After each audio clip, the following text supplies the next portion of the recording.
আল্লাহর নবী এই শাম অঞ্চলের ব্যাপারে বলেছেন, ইযা রাআইতাল খিলাফাতা ক্বাদ নাযালাতিল আরদাল মুকাদ্দাসা।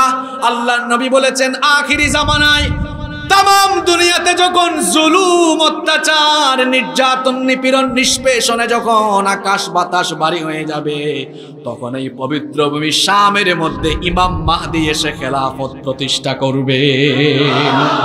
শাম হচ্ছে খেলাফতের হেডকোয়ার্টার। ইমাম মাহদী আলাইহিস সালাম মাত্র এক রাতে খলিফা হয়ে যাবেন। আল্লাহু আকবার। আমরা ক্ষমতার জন্য 5 বছর, 10 বছর, 15, 20 বছর, 50 বছর লড়াই করি, আর ইমাম মাহদী আলাইহিস সালাম, ইমাম মেহেদী আসার পরে এক রাতে আল্লাহ তাকে দুনিয়ার খলিফা বানাবেন। আল্লাহু আকবার। আর তার খেলাফতের হেডকোয়ার্টার বাংলাদেশে। আরো জোরে বলেন, কোন দেশে? আরো জোরে বলেন। আজকে ফিলিস্তিনিরা মার খাচ্ছে, আগামীর ফিলিস্তিনিরা বিশ্বকে শাসন করবে। এটা এই ছোট হুজুরের কথা নয়, বলেছেন মুহাম্মদ সাল্লাল্লাহু। যে আমেরিকা, পশ্চিমা বিশ্ব ষড়যন্ত্র চক্রান্ত করে ফিলিস্তিন সহ শাম অঞ্চলে নিপীড়ন চালাচ্ছ, নবীজির হাদিস অনুযায়ী আমেরিকা বলতে কোনো দেশ বিশ্বে থাকবে না। এই ফিলিস্তিনিরাই আগামী পৃথিবী শাসন করবে ইনশাআল্লাহ। এগুলো আমার কথা, আপনি হাদিস পড়েন, সব বলে গিয়েছেন 1500 বছর আগে মুহাম্মদ সাল্লাল্লাহু। কষ্ট হচ্ছে নাকি আপনাদের? শাম অঞ্চলকে বলেছেন গোটা দুনিয়ার হৃৎপিণ্ড। সুবহানাল্লাহ, বাড়ি গিয়ে বলেন হৃৎপিণ্ড বুঝেন তো আপনারা? বলেন তো আমাদের শরীরের সব চাইতে গুরুত্বপূর্ণ অংশ কোনটা? এই হৃৎপিণ্ড ভালো হলে মানুষ ভালো থাকে, হৃৎপিণ্ড খারাপ তো মানুষটাই। আল্লাহর নবী বলেছেন এই শাম হচ্ছে ইসলামী বিশ্বের হৃৎপিণ্ড। ও আমার আখিরি উম্মত, যদি শামের উপরে বিপদ আসে, শামের মানুষেরা যদি ইহুদি, খ্রিস্টান ও মুসলিমদের খপ্পরে আক্রান্ত হয়ে নিপীড়িত হয়ে যায়, তোমরা যদি শামের বাহিরে থেকে মনে করো আমরা তো বাঁচলাম, আল্লাহর নবী বলে গিয়েছেন হৃৎপিণ্ড যদি কাফেররা গিলে ফেলে, তাহলে তোমরা ছড়িয়ে ছিটিয়ে থাকা বাদ বাকি ইমানদার মোমেনদেরকে কাফেররা কয়দিন পর গিলে খাবে। আল্লাহর নবী বলেছেন শাম হলো ইসলামী বিশ্বের হৃৎপিণ্ড। আল্লাহর নবী বলেছেন এই শাম অঞ্চল হলো এমন অঞ্চল, সাতাখরুজু নারুন ফি আখিরিজ জামানি মিন হাদারামাউত। ইয়ামেনের হাদারামাউত অঞ্চল থেকে, এই শামের অন্তর্গত এই শহর হাদারামাউত থেকে আখিরি জামানায় একটা আগুন বের হবে। এই আগুন দুনিয়ার মানুষকে তাড়িয়ে, তখন দুনিয়ার মানুষদেরকে তাড়িয়ে এই শামের দিকে নিয়ে যাবে। নবীজি বললেন, নবীজিকে সাহাবীরা জিজ্ঞেস করলেন হাদারামাউত থেকে যখন আখিরি জামানায় কিয়ামতের আগে আগুন বের হবে তখন আমরা কি করব? নবীজি বললেন ফাআলাইকুম বিশাম, তখন তোমরা শামে গিয়ে আশ্রয় নিও। সুবহানাল্লাহ। নাম্বার 6 নাম্বার হচ্ছে শামের এই ভূমি, ফিলিস্তিনের এই ভূমি, এটাই হবে হাসরের ময়দান, এটাই হবে কিয়ামতের মাঠ। সুবহানাল্লাহ।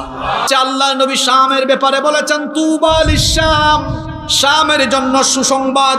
নবীজিকে জিজ্ঞেস করা হলো মা বালুশ শাম ইয়া রাসূলুল্লাহ সাল্লাল্লাহু আলাইহি ওয়াসাল্লাম। আল্লাহর রাসূলকে জিজ্ঞেস করা হলো শামের জন্য কেন আপনি সুসংবাদ দিলেন? আল্লাহর নবী সাহাবীদেরকে জবাবে বললেন কারণ হলো আল মালাইকাতু বাসিতু আজনিহাতিহা আলাশ শাম। তিরমিজির হাদিস। আল্লাহর নবী বললেন কারণ শাম অঞ্চলের জমিনের মধ্যে আল্লাহর রহমতের ফেরেশতারা রহমতের ডানা বিছায়া রাখে।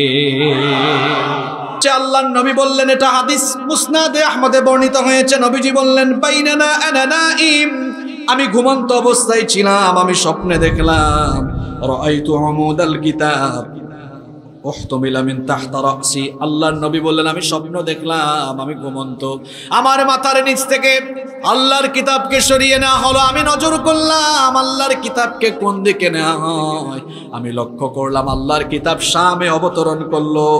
আল্লাহর নবী বললেন আলা, সাবধান আমার উম্মত, ওয়া ইন্নাল ঈমানা হাত্তা তাকাউল ফিতান বিশাম। আল্লাহর নবী বললেন সাবধান উম্মত, আখিরি জামানায় গোটা দুনিয়ায় যখন ইমানদাররা ফিতনায় পড়ে যাবে, আসল ইমান তোমরা শাম অঞ্চলে গিয়ে দেখবা।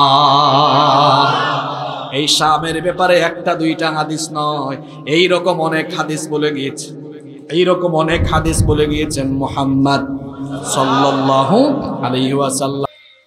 এই শাম অঞ্চলেই দাজ্জালকে রিসিভ করার জন্য ইহুদিরা অপেক্ষা করছে, কারণ হাদিসে এসেছে দাজ্জালের সৈন্য হবে এই ইহুদিরা।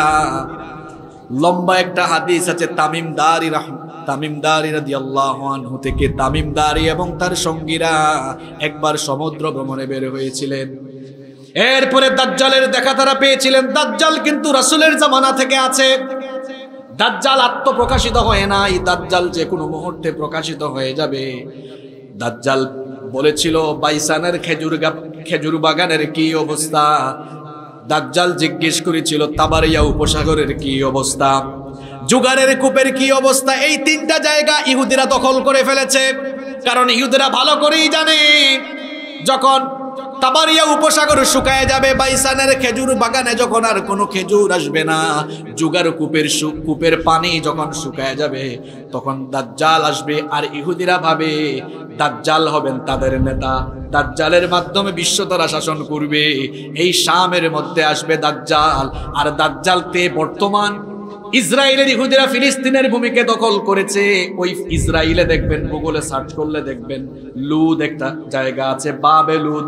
ওই বাবেলুদ, ফিলিস্তিনের বাবেলুদে দাজ্জালকে কতল করা হবে। আল্লাহু আকবার। এজন্য এই শামের ভূমি, ফিলিস্তিনের ভূমি অত্যন্ত গুরুত্বপূর্ণ, কারণ দাজ্জালকে এখানেই কতল করা হবে। বাবেলুদের মধ্যে দাজ্জালকে হত্যা করা হবে। নাম্বার 10, 10 নাম্বার হচ্ছে এই দাজ্জালকে কতল করার জন্য বর্তমান শামের অর্থাৎ সিরিয়ার দামেস্কের পূর্ব দিকের একটা মসজিদে সাইয়েদনা ঈসা আলাইহিস সালাম তিনি একটা সাদা গম্বুজওয়ালা মসজিদে অবতরণ করবেন। আর ঈসা আলাইহিস সালাম ঈমানদারদেরকে নিয়ে এই শাম অঞ্চলে দাজ্জালকে তিনি কতল করবে। তাহলে এই ভূমিকে নিয়ে কেউ যদি চিনিমিনি খেলে বিশ্বের 200 কোটি মুসলমান চুপ করে বসে থাকবে। কিন্তু আজকে দুঃখের ব্যাপার হলো কাফির ভাই, কিন্তু মুসলমানের কোনো খোঁজ খবর, আমরা বিবৃতি দিয়েই শেষ। ইসরায়েলের এই বর্বর ইহুদিরা এরা এই অঞ্চলটাকে দখল করে ফেলেছে, এরা দখলদার। আচ্ছা, এটা লালমাই, এই মাঠে আপনারা বসে আছেন। এখন যদি লাকসাম থেকে কেউ এসে এই মাঠ আসল মালিক যিনি তাকে হটায়া দিয়া এই জায়গা দখল করে ফেলে, আপনারা কি তাকে ভূমির মালিক বলবেন না দখলদার বলবেন? ইসরায়েল নামে পৃথিবীতে কোনো রাষ্ট্র নাই। পাসপোর্ট কার কার আছে আপনাদের? মাশাআল্লাহ, অনেকের আছে, হাত নামান। আপনারা কুমিল্লার মানুষ, ধনী মানুষ আপনারা, আমি জানি। পাসপোর্টে দেখবেন লেখা আছে আপনি সব দেশে যেতে পারবেন, কিন্তু ইসরায়েল ছাড়া। আমাদের এই সোনার বাংলাদেশ এখনো ইসরায়েলকে স্বীকৃতি দেয় নাই, কারণ এটা একটা জারজ রাষ্ট্র, এরা দখলদার, এরা অসভ্য।